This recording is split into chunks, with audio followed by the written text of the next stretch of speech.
Des citoyennes et des citoyens qui s'adressent à vous. Il y a 500 jeunes qui signent par exemple une tribune dans le journal Le Monde. Il y a 300 000 personnes qui ont signé pour cette primaire populaire. Il y en a même 12 d'entre eux qui ont démarré une grève de la faim pour vous appeler à l'union.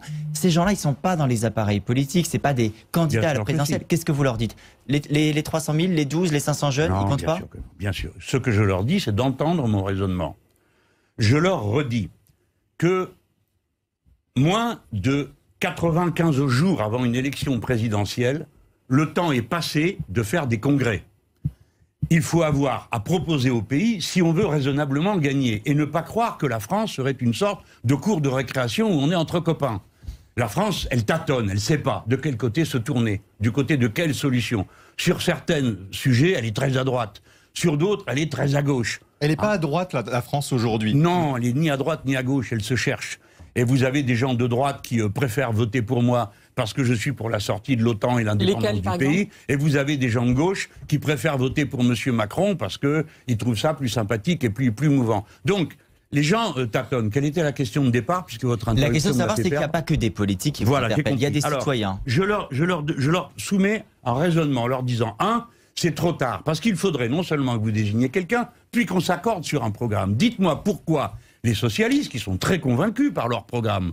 Bon, je prends cet exemple parce que comme ça, c'est matériel. Madame Hidalgo a dit, il faut sanctuariser la retraite à 62 ans. Et pour cause, c'est eux les socialistes qui ont amené à 43 années de cotisation pour avoir la retraite à taux plein. Et 62 ans, c'est le chiffre de Sarkozy, auquel il s'était opposé à l'époque. Donc, pour quelle raison céderait-il là-dessus? Il dira, ben non, Jean-Luc, on ne peut pas être d'accord avec toi, puisque nous, on a dit 62, pourquoi on dirait maintenant 60? Et ainsi de suite. Donc, qu'est-ce qu'on ferait? On ferait un programme au minimum, qui ne fait pas de bruit, qui fâche personne à l'intérieur de la coalition. Et bien, allez après convaincre les gens qu'il faut se mobiliser pour nous. En disant, ah tiens, la bonne nouvelle, c'est que je reviens avec mon petit collier de perles, avec écrit dessus tous les logos des partis. Les gens n'y croient pas. Vous le savez aussi bien que moi. Les gens n'y croient pas. Il est trop tard. Quand j'en ai fait la proposition, il y a 2 ans, j'ai proposé de faire un nouveau front populaire. J'ai proposé de faire une fédération populaire. Le PS a répondu, non, c'est nous qui sommes centraux. Vous ne leur tendez pas la main à nouveau aujourd'hui en leur disant mais je vais vous dire comment. Voici l'engagement que je prends. Si j'arrive au 2e tour, je prends l'engagement que dès le lendemain, la discussion est ouverte pour la majorité à former pour le gouvernement. Parce que si j'arrive au 2e tour, ça ne veut pas dire pour autant que je suis élu. Donc il faut à ce moment-là rassembler. Et on aura un cadre, c'est celui qui sera arrivé devant. Le cadre, ce sera le programme L'Avenir en commun. On en discutera les aspects. J'ai donné un exemple. Sur le nucléaire, je suis en désaccord avec les communistes. La direction du Parti communiste a décidé que son choix, c'était le nucléaire. Bon, très bien, ça ne change pas. La dernière fois, c'était déjà pareil, en 2012. Nous sommes pour arrêter, parce que c'est dangereux.